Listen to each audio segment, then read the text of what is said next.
Listen to part of a discussion in a business class. Industry analysts report that multinational food companies are trying to use the same types of strategies that automobile and electronics manufacturers have found to be successful in the global marketplace. The problem is that general rules for products that tend to be traditional for national or even regional tastes, these products are very difficult to identify, and sales aren't easy to project. But the companies that tend to do best are those that are the most responsive to local tastes. And they spend development dollars on taste testing in the local markets before they formulate the final product. Can anyone recall any examples from the case studies in the text? Sandy? McDonald's Big Mac has more mustard in the special sauce in Paris than it does in New York. Because? Because taste tests verified that people in the United States liked sweeter condiments than people did in France. In fact, I think the sugar content for export foods in general usually has to be modified when American products are taste tested overseas. Right you are. Probably the company that's adapted most to local tastes is Nestle. Can you believe that they produce more than 200 slightly different blends of Nescafé for export to different countries? Amazing, but true. But sometimes taste is less a problem of ingredients and more a matter of the way a food product looks or feels. One case study that comes to mind is the one about the soft cookies that just don't sell as well in England as crisp cookies. So you can see that taste extends way beyond just flavor. It's really a combination of flavor preferences and local expectations. Look, here's another example of accommodation that had more to do with the expectation for a process than the flavor of the product. In this case study, it was cake. Remember when Betty Crocker cake mixes were introduced in England? They weren't accepted because the English homemaker felt more comfortable with convenience foods that required more than water to prepare them. Go figure. But that was the problem uncovered by extensive market research. So when the mix was reformulated without an egg, and the preparation included adding an egg with the water before mixing it, well, Betty Crocker cake mixes became very popular in England. Any other examples come to mind? They don't have to be from the case studies in the book. How about serving sizes? Go on. Well, soft drinks for one. Just compare the serving sizes in the United States and many foreign markets where soft drinks are sold. The cans in foreign markets are much smaller because consumers expect it. But in the United States, well, supersizing is probably a consideration when a foreign company is trying to crack the American market. That's a great example. So the taste can be acceptable, but the packaging has to compare favorably with the competing brands and the public's expectations. Yeah, but that makes products more expensive, doesn't it?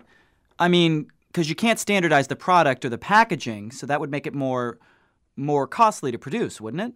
Right you are, Chris. In fact, you've really gone to the heart of the issue.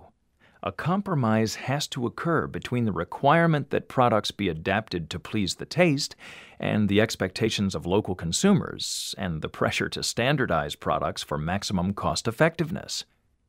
Now, let's complicate that even further. Even the experts don't agree on the importance of how far to go in adapting products for local markets. A few years ago, Ted Levitt, he's the editor of the Harvard Business Review, Levitt predicted what he called a pluralization of consumption. What he means is that, at least in some areas, tastes are likely to converge, which makes sense when you think about the increased opportunities for travel and sampling of foods, as well as the continued global marketing efforts by multinational corporations.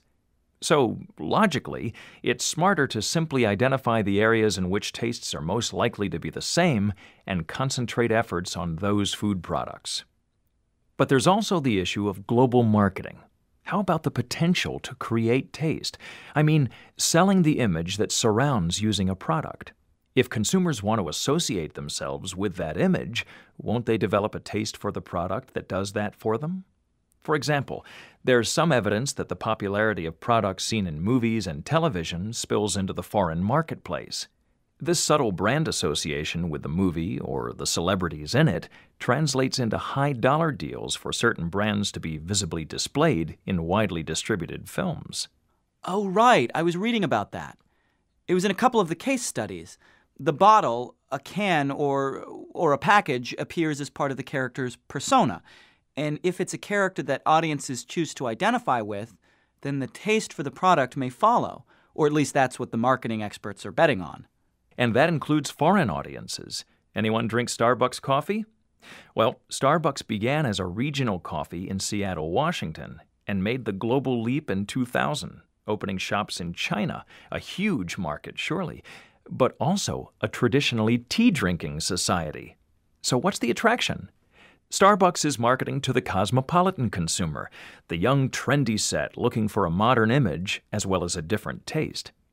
Still, there have been some real surprises in the multinational dinner party.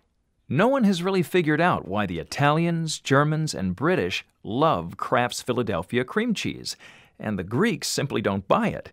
And why did Perrier, a mineral water from France, why did Perrier take America by storm while other imported mineral waters didn't?